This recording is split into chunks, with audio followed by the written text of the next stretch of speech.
All right, welcome everyone. Thank you for joining us tonight for our program, Money Relationships with Jessica Medina and Christine Urbanowski. And I'll go ahead and turn it over to Jessica to get started. Thanks, Allison. Welcome, everyone. I'm so excited for tonight's presentation. Just in case anyone doesn't know me already, my name is Jessica Medina. I'm an accredited financial counselor here in the DC metro area. But tonight's presentation is going to be spearheaded by Christine Urbanowski. She is a mechanical engineer turned financial coach. I'm so excited to hear her backstory, how she ended up here. But most importantly, I'm excited to get help with my own money relationships in my life. And I know this is going to have lots of good ways for us to start thinking about this perspective. It can be so difficult to talk about money with other people. And I know Christine is going to be great at helping us maneuver those conversations. Just to remind everyone, this is being recorded, but it's for a good reason, because all of these personal finance webinars end up on the Alexandria Library's YouTube channel, where you can check them out just in case you can't stay the whole time. We also will be taking questions throughout the presentation. So go ahead and pop your questions into the chat, and we will make sure that Christine gets a chance to answer them as we're moving through the presentation. And be sure to stay tuned till the end, where you can get an update on everything going on with Beatley Library. But for now, let me turn it over to Christine. Thank you, Jessica. So I am Christine Urbanowski, and my company name is Engineered Growth Financial Coaching. And yeah, this is about your money relationship and how you can strengthen your marriage through your finances. So who is this presentation for? It's for couples who disagree on money, couples who blame their spouse for their money problems, and couples who want to strengthen their marriage and stay together. So really pretty much anybody. A little bit about me. I started my life as a mechanical engineer, but it never quite felt right. It didn't really suit my personality, and it always felt really stressful. Some introspection and personality tests, mainly the Myers-Briggs test, led me to financial counseling. And the reason that financial counseling really struck a chord with me is because I've been divorced. And my first husband and I never really saw eye to eye on money. We just saw money very differently, and we dealt with it very differently. And at one point, I knew money was, one of the leading causes of divorce. And so at one point I said, well, let's go to our company psychologist and talk about this and get some advice. And he basically said, put a budget together and stick to it. And I just expected him to go deeper and to help us understand our differences. But he didn't, and that budget never got put together. Anyway, I have been happily remarried now for 11 years, and I have twin teenagers, a boy and a girl, Vivian and Nicholas. And my mission is to help couples go from financial fights to financial teamwork so that they can crush their debt and reach their goals. So the agenda for tonight is to talk about the kind of nature versus nurture side of how we deal with money. The nature side being your money personality, and the nurture side being your hidden money scripts, and then how we can apply that to fight fair in our marriages. So just sort of an introductory story. A good friend of mine, the first Christmas she was married, her husband was just driving through the Tim Hortons drive-through, and he looked across the street and he saw a beautiful Dodge Nitro. So he did what every good new husband would do. He drove across the street and he bought it for his wife for Christmas. He put a big red bow on it and he drove it home to her. And when my friend came out and saw it, she was livid. And then he was mad because she wasn't grateful. And so the question is, well, who was right and who was wrong? But neither was right or wrong. They just have very different perspectives on money. So today is not about the budget, it's about the relationship. And almost every decision that we make has a money component in it. Things like, what temperature do we set our thermostat to? And we definitely have thermostat wars in our house. Do you go out for dinner or eat at home? Do you go out for coffee or just go for a walk with your friend? Everything has some sort of money component in it. 70% of relationships that end, whoops, didn't mean to click there. Sorry, one sec. There we go. Sorry. 70% of relationships that end over money. And it's not the financial plan. It's understanding yourself and understanding your spouse. So, nature versus nurture. There are two sides to how we deal with money. How we're made and how we're raised. Sorry, I don't know why it keeps clicking twice. There we go. So the nature side. Your money personality is part of your DNA. You were born with it. There are 5 money personalities and everyone has 2 of them. So there's a spender, saver, risk taker, security seeker, and flyer. And I like to compare this to the 5 love languages because that one is quite well known. The 5 love languages is how we show and feel love in different ways. And this is sort of similar. The friend that I talked about in the introductory story, she is a saver security seeker and her husband is a spender risk taker. So just keep that in mind. So I thought this was kind of a funny addition. This was my son's Advent chocolate last year. He's a saver. So he stocks up his candy and then eats it. My daughter is a spender and she eats it as soon as she gets it. So it's just really funny that it comes out at such a young age. Like, pay attention to your kids this Halloween and how they handle their Halloween candy. Those that want to trade lots, they're probably the risk takers. They like to wheel and deal. Okay, so the spender, this is me. This is my primary money personality. They get a rush out of spending. When I walk into Costco, I feel this excitement come over me and I have to be careful. They like to live in the moment. They love to buy things for other people. They're impractical. They're non-communicative about purchases. They can be filled with regret. They can be budget breakers, and they can get the same rush from a small purchase. So just something to keep in mind. They make a great partner because they will never let finances get in the way of truly living life to the fullest. Then there is the saver. So the saver gets a rush out of saving, and they get a genuine rush out of saving. This is not me, but some people do. They rarely spend impulsively. They avoid credit card debt like the plague. They are organized, responsible, and trustworthy, but they can be a joy stealer. They can be overly focused on financial goals, and they can be cheap. But they do make a great partner because they spend wisely. Then there is the risk taker. So the risk taker listens to their gut.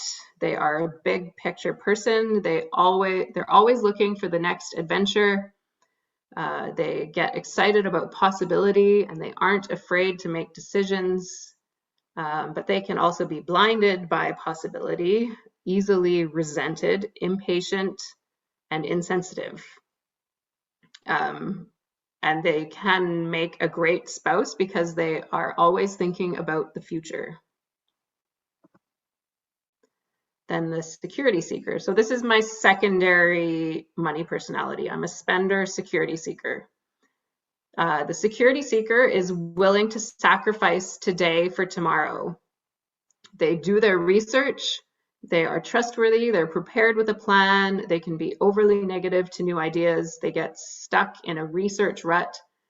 They can stifle creativity, but they make a great spouse because they plan carefully and will be prepared for any disaster. And then there is the flyer, and they don't think about money at all. They don't stress about money. They have no emotional response to it. They are just content with life. They are big on relationships. They are happy to let someone else take care of their finances. They're not motivated by money. They can be reactionary. They can lack the skills to solve their money problems, and they can be disorganized and less responsible. But they do make a great spouse because they are easygoing and will never be controlling on money issues.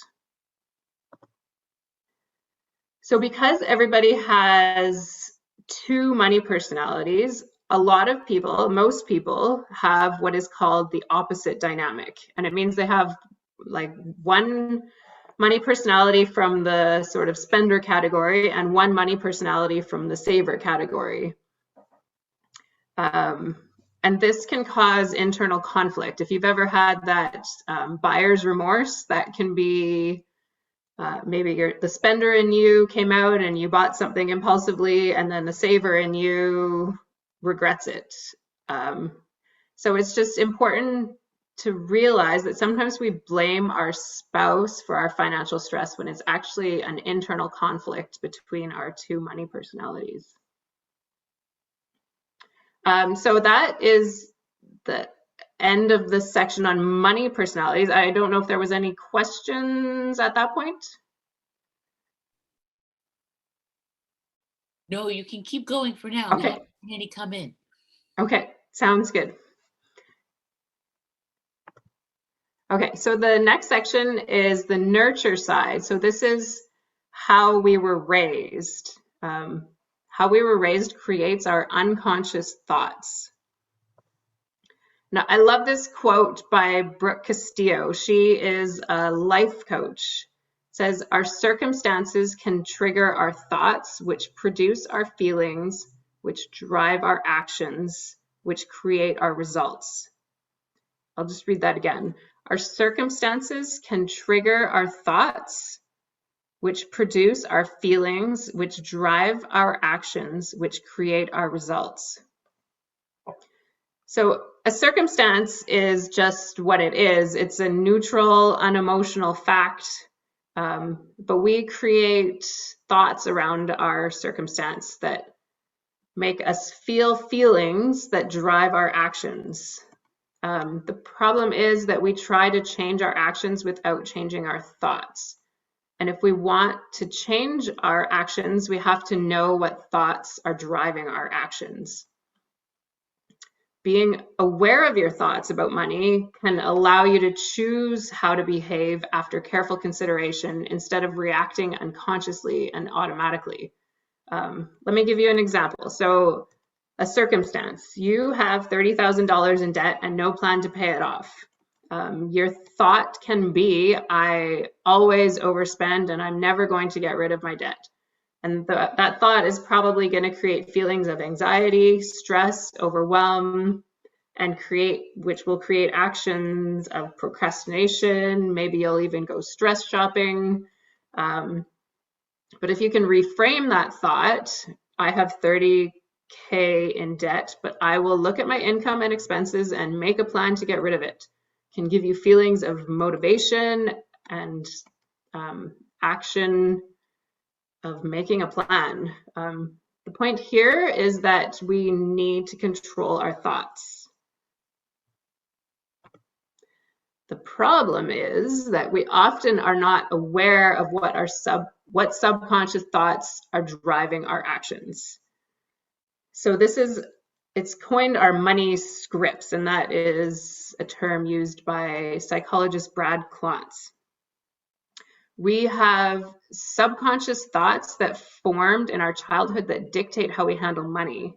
They come from our experiences and our traumas. And if we never explore those thoughts, we will always handle money the same without questioning it. These thoughts are partly true, but that means that they're also partly false. Our parents play a big role in how we handle money, and sometimes we unconsciously develop the same thoughts as our parents, and sometimes we develop the opposite beliefs out of survival and protection to not live the same way they did. Maybe your parents talked poorly about rich people, and so you have subconscious thoughts about not wanting to be rich.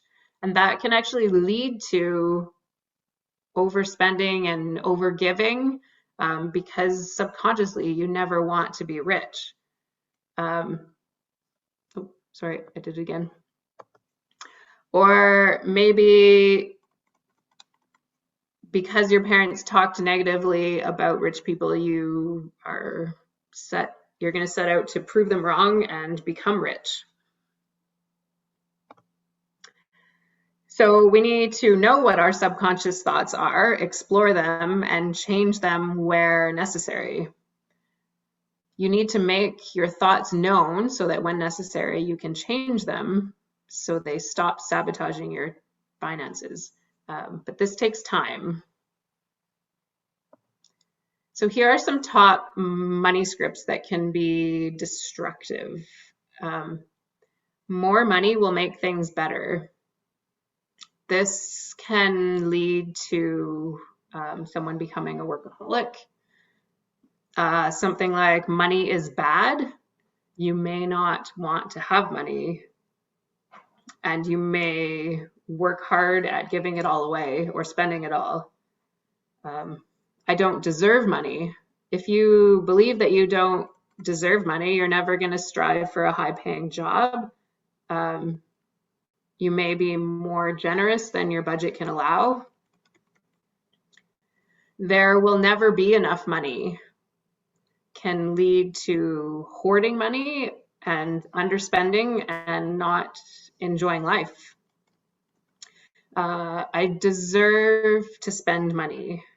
If you believe that you deserve to spend money, there's a good chance that will lead to overspending and debt. But it's important to remember that there is some truth in all of these, but there's also some falsehood. So it's important to explore that. Recognize your destructive money scripts. When you know what destructive money scripts you have, you can rewrite them and slowly work to rewire your brain. And this takes time. I will probably say that a few more times. It takes time to change.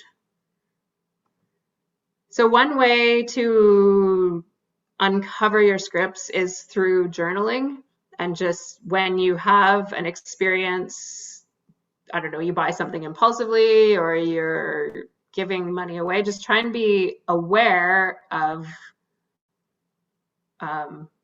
what body sensations it's creating and think about what am I telling myself that is making me do this.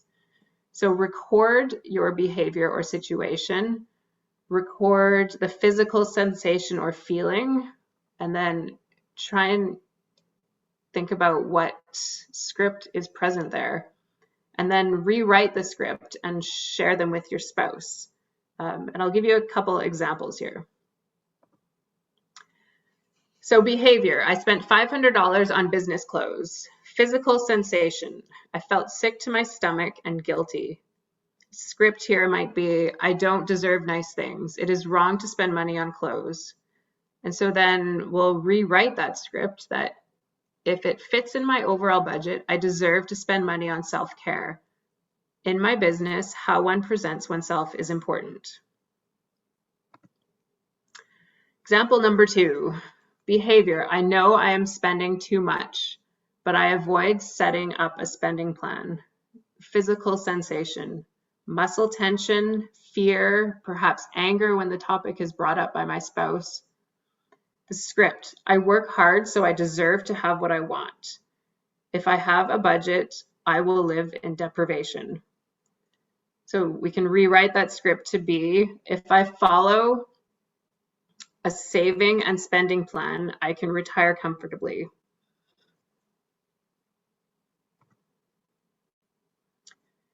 So rewriting your scripts. If you have sort of come up with something that, like thoughts that you have that you know you need to rewrite, ask yourself, when is this script accurate? When is it inaccurate? And how can I use these insights to write an expanded money script?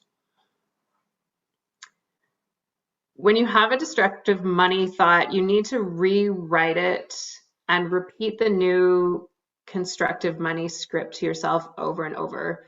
It takes time to rewire your brain, but eventually it will become the new script that you live by and make decisions by.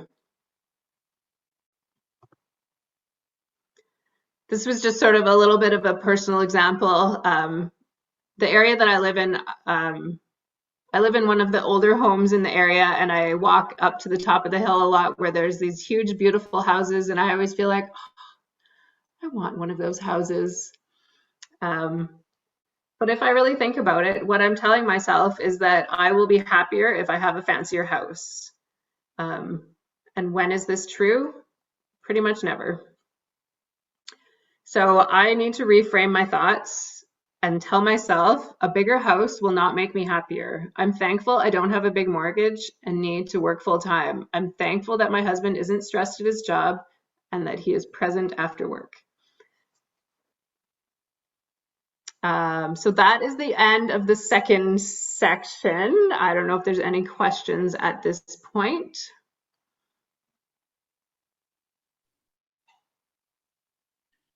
No, we're doing pretty well, but I'm going to have so many questions at the end about how to, apply this in my own life. Okay, sounds good.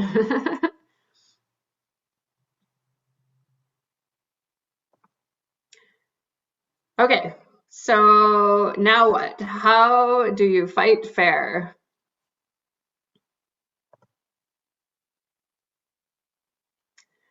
So principle number 1 is to take ownership of your piece. Even if your spouse is spending all your money, you have a part to play. This isn't easy. It's easy to see what our spouse is doing wrong, and it's not easy to see what we're doing wrong. Get to know yourself, know your money personality, and your money scripts, and how that positively and negatively affects your money relationship. Know your money scripts and how they may be limiting your beliefs and your finances. And even if your spouse is spending too much and you are not, maybe you're being too controlling. This can actually lead to further overspending out of rebellion and not wanting to be controlled. Maybe you need to use softer, kinder words when you're discussing with your spouse. Sometimes it's just the timing of when you brought something up, and maybe that's the piece that you need to work on. Ask your spouse what you can do to help your money relationship. What is one thing that you could have done better to help the conflict? And apologize for your part with no buts and not pointing out their part. I know that's super hard. It takes a lot of humility. And then don't get defensive. Defensiveness is rooted in pride and insecurity. Try to accept your partner's perspective. It doesn't mean you need to agree with them, but understand that that is their perspective. And then don't blame your spouse. This is also very hard. It can be so hard not to blame. Because if we can blame someone else, it means we don't have to accept our own flaws.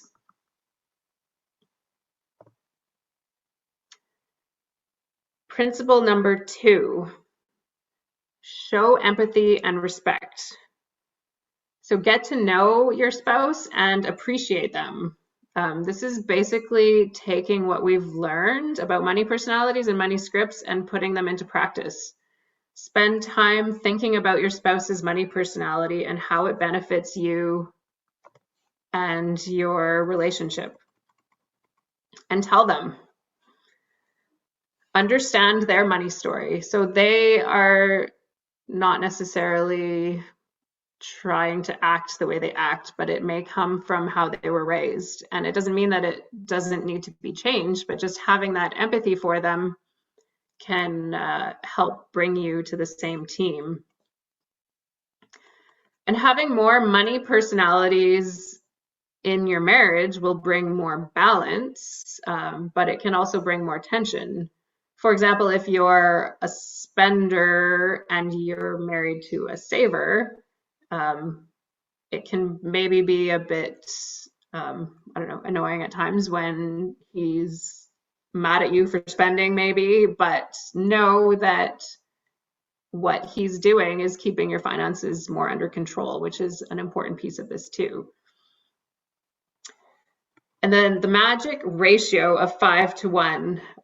Research shows that a happy marriage requires a 5-to-1 ratio of positive to negative interactions. So if you're constantly nagging and nattering at your spouse about their spending habits or whatever, it's not going to be good for your marriage.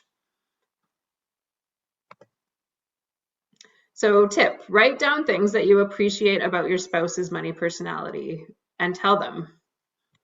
And again, if you're a spender and you have a saver for a spouse, it might be a bit of a downer sometimes, but it helps keep you in check. So there's positives to every money personality, and there's struggles for each one.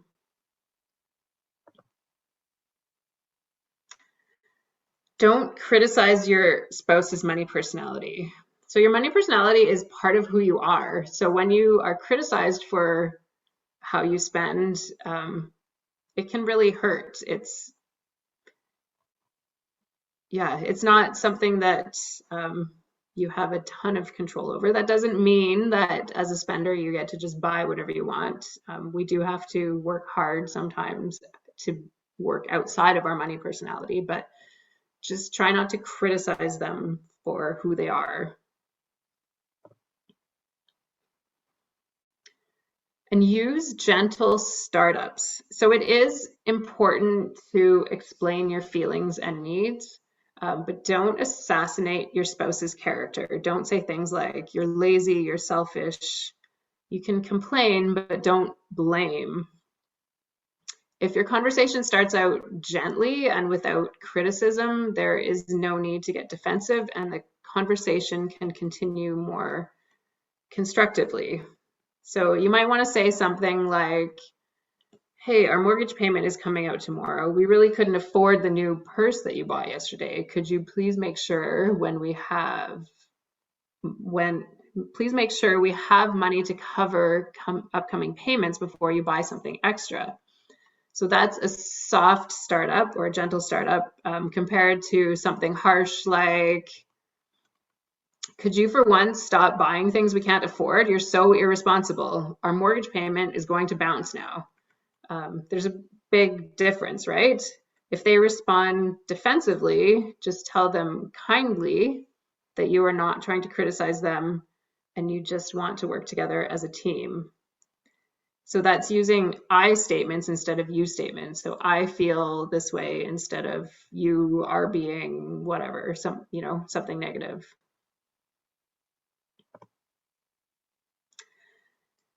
Principle 3 is get clarity on your finances and compromise. Sorry, I actually meant to take this slide out, so I'm just going to skip to the next one. Principle 3, compromise. The goal is not to agree. 69% of issues in a marriage will not be resolved, and that should actually feel good to know that. 7 out of 10 ways that couples see the world differently will remain different. So the goal is to manage your differences and not to resolve them. The goal is not to get your spouse to share your opinion. It is to learn to work together with 2 different opinions. And in order to compromise, you have to know what a compromise is for your finances. So you need to write out your income and expenses and see what's left. If you don't know what's coming in and what's going out, you can't decide what a proper compromise is. So you need to decide together what you want to spend your money on and plan for those expenses. And marriage is stressful enough without money issues. So do your best to live within your means. I know a lot of people think that a budget is too restrictive and they don't want to live within a budget, but really it should have the opposite effect. If you have a proper plan, then you should be able to hopefully plan for the expenses that you want to spend money on. And then when those expenses come up, you have the money and you have the freedom to buy those things.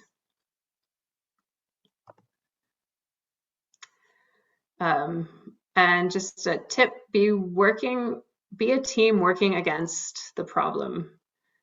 So this might mean pushing yourself to work outside your money personality. And that's it.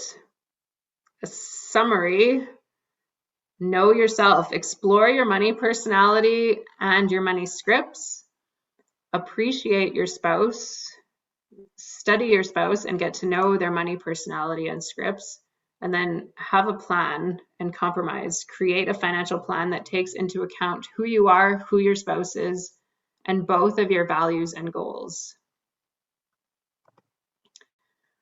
I love this quote by Dr. John Gottman.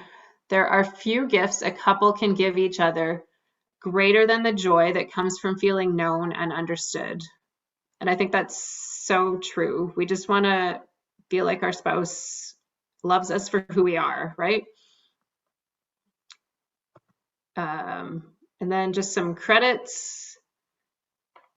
The Money Couple, they did the money personality stuff. It was originally Scott and Bethany Palmer, but they have passed the torch to Taylor and Megan Kovar as the new Money Couple.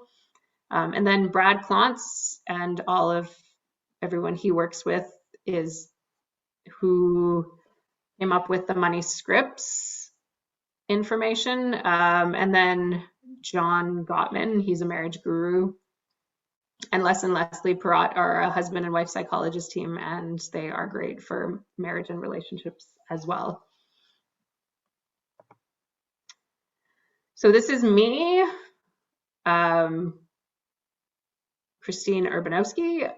There's my email address, and I am in Vernon, British Columbia, Canada, so the other side of the continent. And if you are interested in taking the money personality quiz, you can go to my website and there's a link there to take it. And I think that's it. Any questions now, Jessica?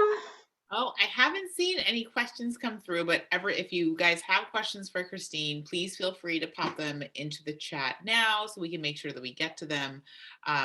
One question that I had for you is when you are working with couples, and you notice that there's, a lot of stress and a lot of distress going on, how do you first engage? You covered a lot of stuff today in terms of things that people could be thinking about, but what are some of kind of like the initial steps that people should take? How do you deal with people who are actively in stress? So I do get them to do, like, before they meet with me the first time, I do get them to do the money personality quiz, because I find that's a good sort of light place to start, just to understand each other a little bit better. And hopefully have a few laughs over it, and like how obvious it is. It's like the newlywed game. Like they take the quiz, but I'm going to guess what I think that you are before you show me your actual results. Yeah. And it does, like, I feel when you see how true it is for yourself, you have to understand that it's true for your spouse as well. Even though they are they might be very different than you, but yeah, when you start to see it in yourself, then you can start to empathize with, okay, my spouse probably sees that in themselves as well. So what's your money personality? I'm a spender security seeker. Ooh, tell me about that combination, because I think I'm that too. And I'm wondering if all coaches are. Yeah, so I do love to spend. I love to buy stuff, but I love to buy stuff not on credit. Mm-hmm. I like to pay with money I have, and I definitely research, like over research everything I buy. That's the security seeker part. I like to have a plan. I like to know that there's money in the bank. I think that's me too. Yeah. It's funny though, my husband is security seeker like as his primary and spender as his secondary. But it doesn't mean that we get along perfectly. Like I find his spender comes out at times when my security seeker comes out, and vice versa. I don't know. It's always tricky. It was really interesting to hear when you said that we all probably have a opposite forces inside of us, because when I was reading the descriptions, I thought to myself, oh, I am definitely a security seeker. I mean, I literally put together plans for other people, and this is my hobby. But that being said, when I want to celebrate something, I feel perfectly fine spending some money, as long as I have, a savings fund that I have set aside for celebrating said thing. And I'm going to spend in a very comfortable way that doesn't affect any of my other financial plans. I enjoy the spending. I never feel bad after I have spent money, but it's done in a very thoughtful way, and my husband would call boring. But yes. Now I can kind of see the mix. Yeah. Yeah, I have definitely been known to overspend at times and regret it. Even after becoming, after starting in this new role as a financial coach. Yeah, I mean, like, Oh, so no, I always have a bit of contingency in my bank account. So I guess I'm not spending to the point of creating debt, but I might like spend more than what's in my gifts account. Yeah. No, I think it's important for people to understand. Yes, we are accredited financial counselors, but that doesn't mean that we're perfect with money. It just means that when we're not being perfect with money, we catch ourselves earlier in the process, right? Yeah. And we know how to adjust a little bit better. And that's what we want to teach our clients, right? And for you, specializing in couples, you know how to recognize the signs of a money fight about to happen and how to maybe put the brakes on before it gets out of hand. Couples and emotional spending issues are not my specialty area. I'm not as great at that in my own house. So we all have our niche area. Yeah. I haven't seen any other questions pop in, but so now everybody knows how to get in contact with Christine. And even coming from Canada, she works online and she works with people all over the world. So if you're interested in her work, you should definitely reach out. Yeah. If it has to do with taxes, I might not be the person, but when it comes to budgeting, it's all the same.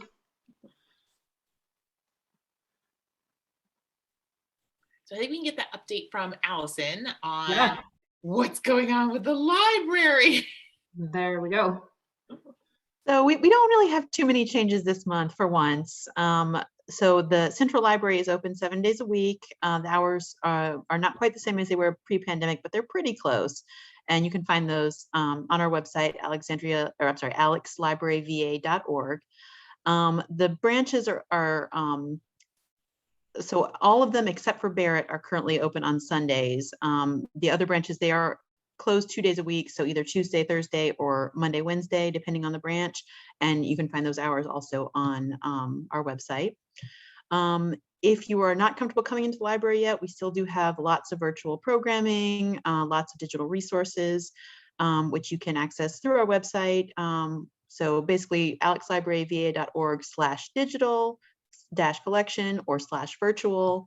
And you can find more information about online offerings. We do have some outdoor programming now, especially for children.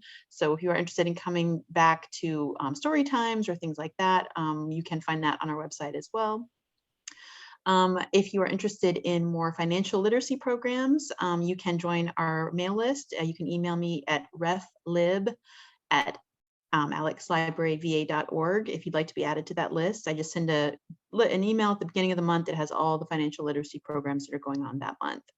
And we did, Jessica and I did just today arrange the November program, which is on a related topic to tonight's. Let's see if I can pull it up. I can't remember the title off the top of my head, but it's 3 Simple Ways to Master Your Money Talk. So if you would like more tips on talking about these things with your partner, that is coming up in a couple weeks. So yeah, and I think that's everything I have tonight. So unless there's any other questions, or if you ladies have any other comments, I want to thank you both again, as always, for coming in or not coming in, but getting online and having this program with us.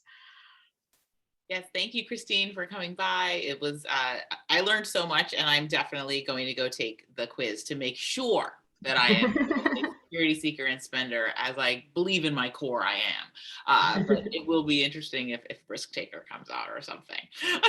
But thanks for coming by. Thanks for having me.